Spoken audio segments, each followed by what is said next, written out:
Ένας από τους διαμαρτυρόμενους, σημαίνον ανθενωτικός, ήταν ο Γεώργιος Σχολάριος, ο μετά την κατάληψη της πόλης πατριάρχης της Κωνσταντινούπολης.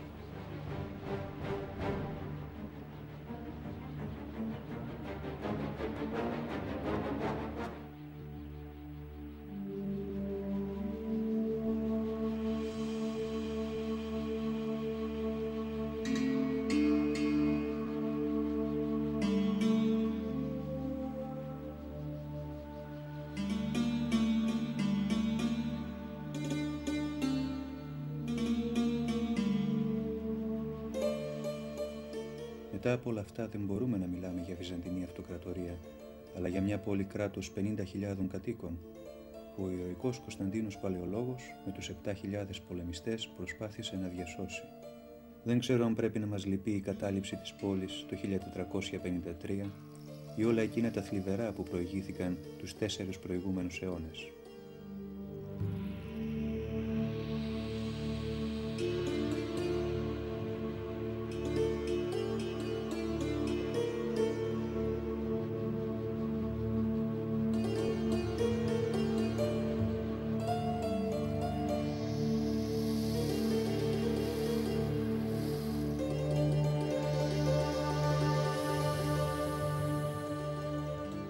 Στο Βυζάντιο, Εκκλησία και Πολιτεία έχουν κοινό στοιχείο τις θεοκρατικές ιδέες και από αυτές ξεκινάει ο κοινός προορισμός, η διαφύλαξη της εσωτερικής ενότητας. Μία αυτοκρατορία, ένας θεός, μία θρησκεία. Η καταπολέμηση επομένως του αιρετικού δόγματος ήταν μέλημα και της Εκκλησίας και της Πολιτείας. Αυτά ίσχυαν μόνο στο θεωρητικό επίπεδο, διότι στην πράξη οι αυτοκράτορες για πολιτικούς λόγους υποστήριξαν πολλές φορές διάφορες αιρέσεις, όπως τον αριανισμό, τον μονοφυσιτισμό, την οικονομαχία. Ο αριθμός των αιρέσεων υπήρξε μεγάλος και η αντιπαλότητα προς αυτές αποδυνάμωσαν την αυτοκρατορία. Η στάση του Βυζαντίου έναντι των ειδωλολατρών και των Εβραίων δεν υπήρξε διαφορετική από εκείνη του διωγμού των αιρετικών. Ο Ηράκλειος διέταξε να βαφτιστούν όλοι οι Εβραίοι της αυτοκρατορίας. Το ίδιο έκανε και ο Λέων ο Τρίτος. Μια άλλη πηγή αντιπαλότητας προς την επίσημη Εκκλησία και το κράτος υπήρξε ο μοναχισμός. Η μεγάλη αύξηση του αριθμού των μονών, ο πλούτος, καθώς και οι ακρότητες και παρεμβάσεις των μοναχών σε όλα τα ζητήματα της αυτοκρατορίας, οδήγησαν ορισμένους αυτοκράτορες να λάβουν μέτρα περιορισμού της δύναμής τους. Τα μοναχικά τάγματα ανταγωνίζονταν σε αριθμό εκείνα της αυτοκρατορίας, την οποία και αποδυνάμωσαν. Διαμάχες επίσης εμφανίστηκαν ανάμεσα σε πατριάρχες και αυτοκράτορες.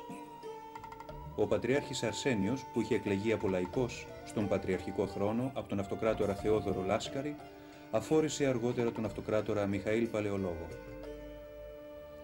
Ο Αρσένιος ήταν περιορισμένης μόρφωσης και επηρέασε τον λαό. Κύριος σκοπός της κίνησης των Αρσενιτών ήταν η αντίθεση προς την ένωση των εκκλησιών. Ένα άλλο στοιχείο αποδυνάμωσης του Βυζαντίου ήταν η ανεδαφική πολιτική. Η επιπλοκή των εκκλησιαστικών με τα πολιτικά φαίνεται ξεκάθαρα να διαδραματίζει κύριο ρόλο σε περιόδους κατά τις οποίες η αυτοκρατορία κινδυνεύει από εξωτερικούς εχθρούς ή ακόμη και σε περιόδους που επικρατούν εσωτερικές διενέξεις για την κατάληψη του αυτοκρατορικού θρόνου. Στην πρώτη περίπτωση ζητείται βοήθεια από την Δύση και τότε αυτή δίνεται με πιέσεις που ασκούνται για εκκλησιαστικά ζητήματα και ειδικότερα για την εκκλησιαστική υποταγή της Ανατολής στη Δύση, στον Πάπα. Στη δεύτερη περίπτωση τα πολιτικά πρόσωπα που διεκδικούν το θρόνο συμμαχούν με εκκλησιαστικές προσωπικότητες και ενισχύονται από αυτές.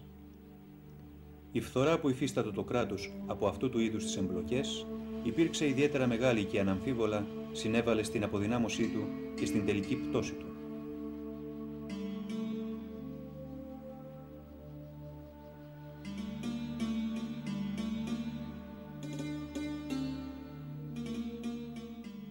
Μείωση της αξίας του νομίσματος. Το χρήμα στα χέρια των ολίγων. Ο θεσμός της πρόνοιας. Το εμπόριο υπό τον έλεγχο των Ιταλικών πόλεων. Ζημιές από σεισμούς και καταστροφές από επιθέσεις. Διοικητική αναποτελεσματικότητα.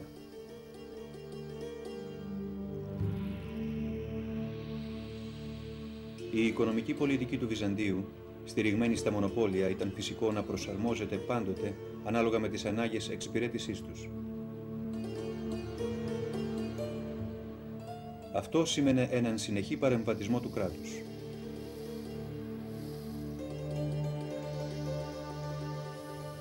Οι παρεμβάσεις γίνονταν όχι πάντα για το κοινό συμφέρον, αλλά για την εξυπηρέτηση προσωπικών αδυναμιών των αυτοκρατόρων ή για την κάλυψη έκτακτων αναγκών.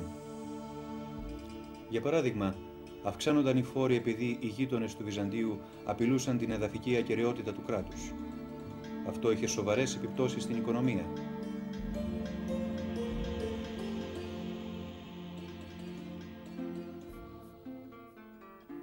Άλλη συνήθις οικονομική πολιτική του Βυζαντίου ήταν η εκχώρηση προνομίων σε συντεχνίες, σε άτομα ή σε ομάδες ξένων όπως οι Βενετοί, οι Γενουάτες και οι Πισάτες.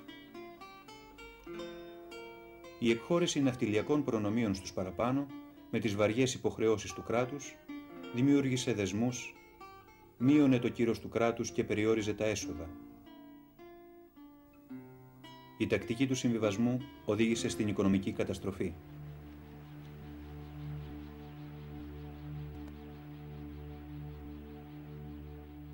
Με την πολιτική εκχώρηση προνομίων συνδέεται και ο θεσμός της πρόνοιας, δηλαδή η εκχώρηση προσόδων που ανήκαν στο κράτος σε διάφορα πρόσωπα. Οι πρόσοδοι ήσαν φόροι, κρατική γη και οι ίδιοι οι αγρότες. Αυτό αποδείχτηκε καταστροφικό διότι υπήρξε απροθυμία εκτέλεσης των υποχρεώσεων των προνοιάριων για συστράτευση με τον αυτοκράτορα και φύλαξη των συνόρων. Αυτοκρατορικές παραχωρήσεις γίνονταν επίσης προς την Εκκλησία και τις μονές.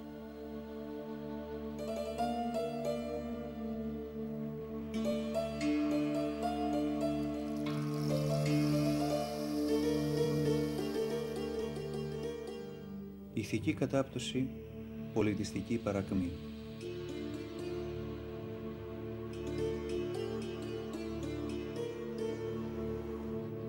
Ο Ιωσήφ Πριένιος, στο έργο 7x7 κεφάλαια, γράφει για τα ήθη των Βυζαντινών και δίνει τη θρησκευτική αιτιολογία της πτώσης της Βυζαντινής Αυτοκρατορίας. Αναφέρεται σε αντικανονικές πράξεις στον χώρο της Εκκλησίας, σε χρηματισμό από μέρους των κληρικών, είτε για χειροτονία, είτε για τέλεση μυστηρίων. Θεωρεί τους Βυζαντινούς αμήλικτους κριτές του Θεού. Χαρακτηριστικά λέγει ότι οι χριστιανοί παραπονούνται στον Θεό όποτε βρέχει και όποτε δεν βρέχει, για τη ζέστη το καλοκαίρι ή για το κρύο το χειμώνα.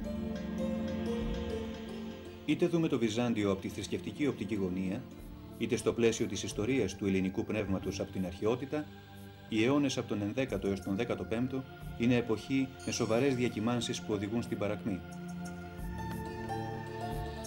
Το Βυζάντιο, από τους πρώτους αιώνες μετά την ίδρυση της Κωνσταντινούπολης, στηρίχθηκε σε μια μεταφυσική αντίληψη, σε ένα απαράμιλο ιδεατό κόσμο που επηρέασε πλήθος εθνών και δημιούργησε αξιόλογα έργα όπως συγγράμματα, ποίηση, μουσική, αρχιτεκτονικές εφαρμογές, ζωγραφική, όλα με μεταφυσική προοπτική.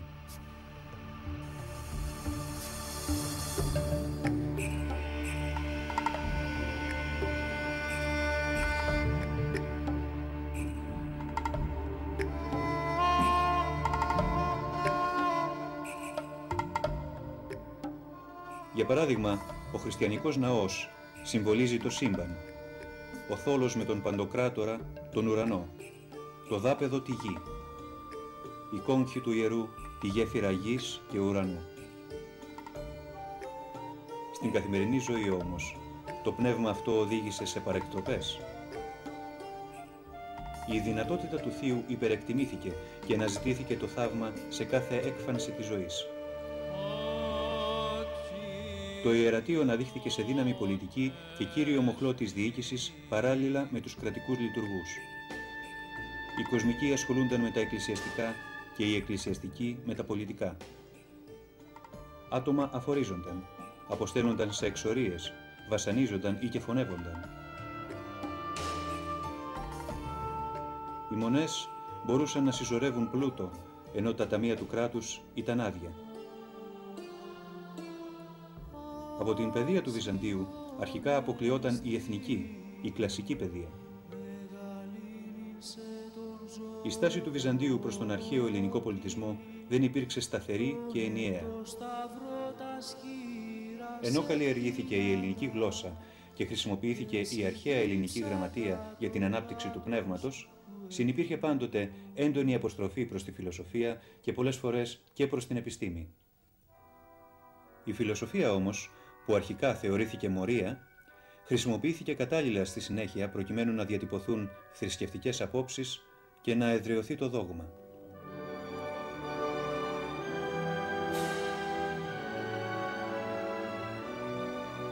Ο Στρογκόσκι.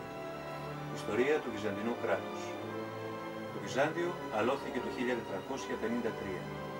Οι πνευματικές όμως και πολιτικές του παραδόσεις επέζησαν και συνέχισαν να επιδρούν τόσο στα παλαιοβυζαντινά εδάφη, όσο και έξω από τα παλαιά όρια της αυτοκρατορίας, γονιμοποιώντας την κρατική και πολιτιστική ζωή των ευρωπαϊκών λαών.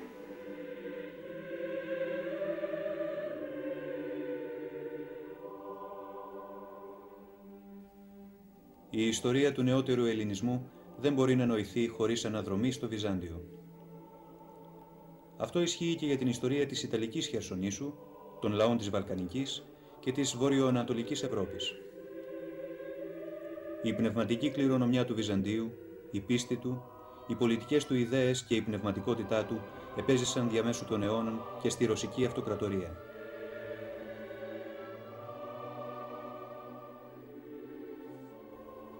Επίσης από το Βυζάντιο επηρεάστηκαν οι λαοί της Εγγύης και Μέσης Ανατολής και ειδικά της Μικράς Ασίας, που ήταν το κέντρο βάρους της Αυτοκρατορίας.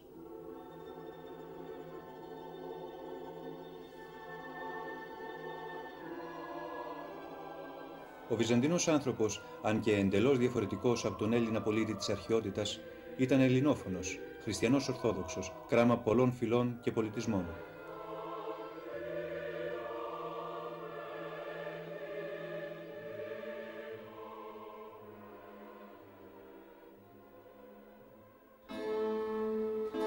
Το Βυζάντιο έχει πολλά να μας δώσει, αν το δούμε από τη σωστή οπτική γωνία.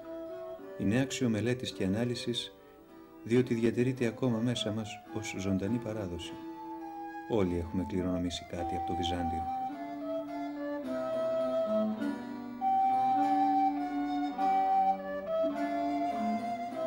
Money of Kora, built by Saakios, son of Alexios I, is an ideal example of Byzantine architecture. This style was copied by many other churches in the Byzantine Empire. Its dimensions are quite small, but it's so impressive. The pieces of mosaic made in the beginning of the 14th century are of classical style. They are luxurious, monumental, superb.